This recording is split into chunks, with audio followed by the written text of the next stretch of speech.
Hello students, मेरा नाम है गिरीश नायक और आप सभी का स्वागत है तेजस करियर एकेडमी में। जैसे कि आप लोग जानते हैं, हमारा सीरीज चल रहा है। इसके बारे में ज़्यादा इन्फॉर्मेशन आप लोग को मिल चुका होगा अगर आप लोग रेगुलरली अगर इस हमारे साथ बने हुए हैं। ठीक है, तो हम लोग सीधे सेशन स्टार्ट करते हैं। और अगर आप लोगों ने अभी तक सब्सक्राइब नहीं किया चैनल को तो जल्दी से सब्सक्राइब कर लीजिए और हम लोग स्टार्ट करते हैं। पहला क्वेश्चन क्या है हमारा? छत्तीसगढ़ का उत्तरी भाग गंगा अपवाह तंत्र का भाग है। दूसरा क्या बोलते हैं? छत्तीसगढ़ का सर्वाधिक भाग महानदी अपवाह तंत्र के अंतर्गत आता है। तो तीसरा क्या बोलते हैं? छत्तीसगढ़ के दक्षिणी भाग में गोदावरी अपवाह तंत्र से प्लावित। ठीक है, तो हमारा पहला क्या बोलता है? गंगा अपवाह तंत्र। देखो, होता क्या है, नदी तंत्र क्या होता है, जैसे एक नदी यहाँ से ऐसे बह रही है ना, ये नदी ऐसे बह रही है। अब इसमें क्या होगा, कुछ और छोटी छोटी नदियां आके इसमें मिलती जाएंगी, कोई ऊपर से आएंगी कोई नीचे से आएंगी। तो जब एक नदी बहता है ना तो वो नदी है, लेकिन अगर उसमें मतलब और नदियां आके मिलते जा रही है ना, तो ये एक सिस्टम का निर्माण करती है, एक तंत्र का निर्माण करती है। और इसी को बोलते हैं नदी तंत्र, या फिर अपवाह तंत्र बोलते हैं इसको, ड्रेनेज सिस्टम बोलते हैं इसको। तो हमारे पास क्या होता है, देखो हमारे छत्तीसगढ़ में ना कौन कौन सा ड्रेनेज सिस्टम है, देखिए ये है हमारा छत्तीसगढ़। वैसे हम मैं इसी में बता सकता हूँ बट इसमें बताना नहीं चाह रहा हूँ मैं। आप लोग देखिए, हम लोग थोड़ा काम चलाओ वाला मैप के साथ चलते हैं। तो अगर हम लोग देखते हैं हमारे पास कौन कौन से अपवाह तंत्र हैं, तो हमारे यहाँ सबसे बड़ा अपवाह तंत्र है महानदी अपवाह तंत्र। ठीक है, यहाँ रायपुर से निकलेगा, उसके बाद फिर ऐसे से बह जाएगा और यहाँ पर फिर आके अलग अलग नदी ऊपर से आ रहा है, कुछ कुछ नीचे से आ रहा है, ऐसे आके इसमें मिलेगा। तो सबसे बड़ा एरिया कवर कर देता है महानदी। ठीक है, तो सबसे बड़ा एरिया कवर कर देता है, लगभग 51% एरिया। ठीक है, अगर अपवाह तंत्र का देखें हम लोग तो इतना एरिया ये कवर कर लेते हैं। अगला हम लोग देखते हैं सेकंड अपवाह तंत्र कौन सा है हमारा।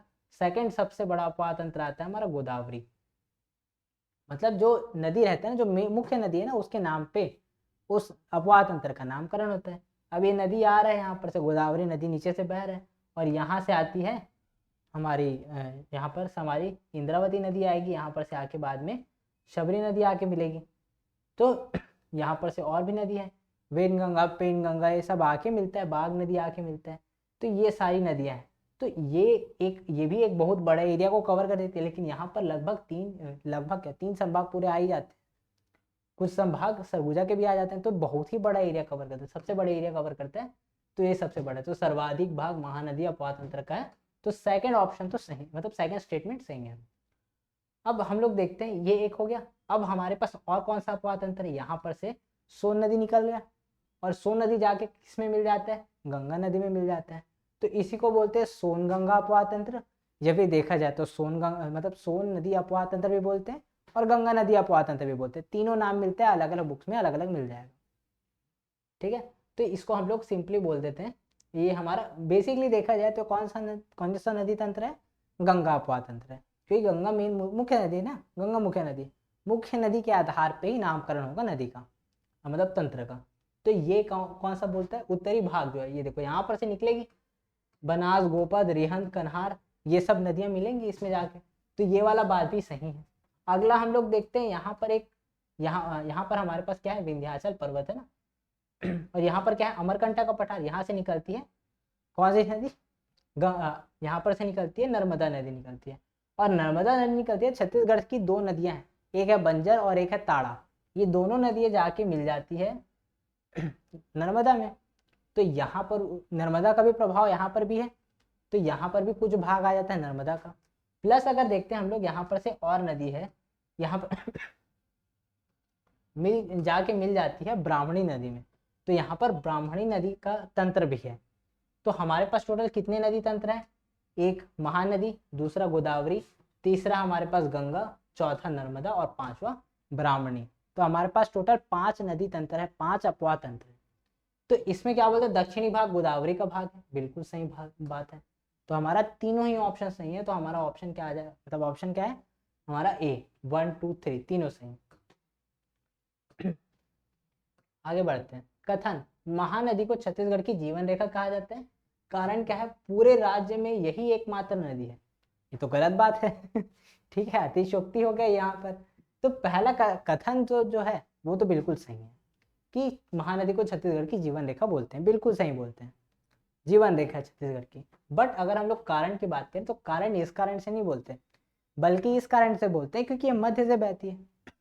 बेसिक अगर देखा जाए तो दो कारण से जीवन रेखा बोलते हैं, एक तो बीचों बीच बहती है, मध्य भाग से बहती है, और दूसरा मेन कारण है उसका जो विस्तार क्षेत्र है ना बहुत ज़्यादा है, कोई भी नदी तंत्र उतनी ज़्यादा विस्तारित नहीं है, इसलिए बोलते हैं महानदी को छत्तीसगढ़ की जीवन रेखा। लेकिन ये कारण तो गलत कारण बता दिया, तो हमारा कथन सही है लेकिन कारण गलत है। तो हमारा ऑप्शन कौन सा होगा? सी ऑप्शन, कथन सही है परंतु कारण गलत है। अगले क्वेश्चन में आते हैं हम लोग, छत्तीसगढ़ का शहर जहां 3 नदियों का संगम है। अब देखो हमारे पास कुछ ऐसे नगर हैं जहां पर नगर शहर जहां पर 3 नदियां मिलती है।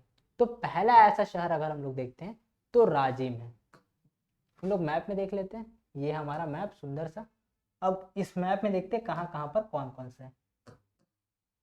तो यहाँ पर हमारे पास गरियाबंद में है यहाँ पर हम लोग का छत्तीसगढ़ का प्रयाग, किसको बोलते हैं? राजिम को, क्योंकि यहाँ पर महानदी पैरी और सोंढूर ये तीनों आके यहाँ पर मिलती है, उसके बाद फिर महानदी आगे बढ़ती है। तो यहाँ पर पहला संगम है, इजीली इसको बोलते हैं छत्तीसगढ़ का प्रयाग। छत्तीसगढ़ का प्रयाग किसको? राजिम को। अब आगे चलते हैं हम लोग, ये पहला हो गया, ये हमारा पहला ये मतलब 3 नदी वाला संगम, त्रिवेणी संगम। दूसरा अगर हम लोग संगम देखते हैं तो राजनांदगांव में। राजनांदगांव में क्या होता है?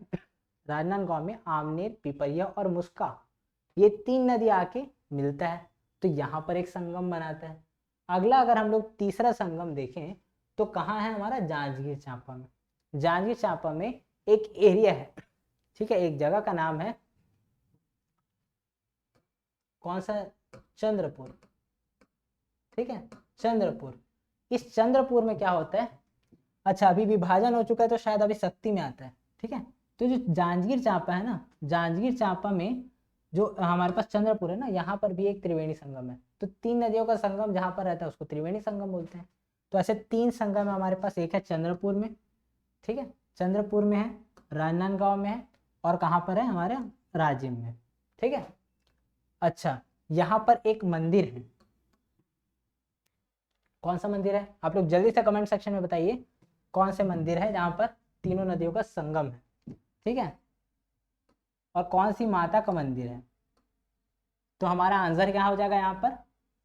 राजिम, ठीक है। अच्छा राजनांदगांव भी दिया है, तो राजनांदगांव में देखो यहाँ पर क्या बोलते हैं? 3 नदियों का संगम यहाँ राजनांदगांव में भी है, बट राजनांदगांव में ना जो खैरागढ़ वाला एरिया है ना, अब वहां पर आता है। तो हमारा आंसर क्या हो जाएगा? राजिम। क्वेश्चन नंबर 4 में आते हैं, निम्नलिखित में से कौन सा दक्षिण से उत्तर महानदी के समीपवर्ती क्षेत्रों में स्थित है? इसको बोलते हैं बैंक ऑफ सिटीज, ठीक है, कि कहाँ कहाँ पर कौन कौन से क्षेत्र से होके नदी बहता है। कौन से नदी के बारे में बात कर रहे हैं हम लोग? महानदी के बारे में बात कर रहे हैं। तो महानदी जो है ना सबसे पहले निकलता है धमतरी से, ठीक है, धमतरी से निकलेगा, धमतरी से जाएगा, धमतरी से पहले जाता है कांकेर, कांकेर से जाता है बालोद, बालोद से जाता है फिर से पहुंचता है धमतरी में, और धमतरी से उसके बाद जाएगा गरियाबंद, गरियाबंद के बाद जाएगा गरियाबंद से आगे निकलता है तो रायपुर, रायपुर के बाद में फिर महासमुंद, महासमुंद के बाद में फिर यहाँ पर और नदी। हमारा आंसर देखते हैं यहाँ तक आता है क्या, ठीक है। तो हमारे पास पहला क्या दिया? सिरपुर। सिरपुर कहाँ पर है हमारा? हमारा कहाँ? महासमुंद में सिरपुर। तो दक्षिण से उत्तर की ओर अगर हम लोग मैप में देखते हैं ना, अच्छा मैप यहाँ पर होना चाहिए था एक, चलो हम लोग ऐसे ही मिला के देखते हैं ना, सिरपुर, राजिम, शिवरीनारायण, पलारी, ठीक है। तो यहाँ पर ये पलारी तो बाद में आता है, हमारा ऑप्शन क्या है? Second number, Rajim, Sirpur, Palari, Shivrinarayan. अगला क्या है? शिवरीनारायण, पलारी, सिरपुर, राजिम, सिरपुर, राजिम, पलारी, शिवरीनारायण। तो अगर हम लोग देख लेते हैं यहाँ पर सबसे पहले हमारे पास जो नदी है ना, हमारा जो हमारा महानदी है ना, वो जब धमतरी से निकलता है ना तो पहले नीचे जाता है, उसके बाद ऐसे घूमता है, उसके बाद फिर ऊपर ही ऊपर जाता है। तो नीचे से ऊपर अगर जाते हैं तो सबसे पहले हमारे पास क्या पड़ेगा?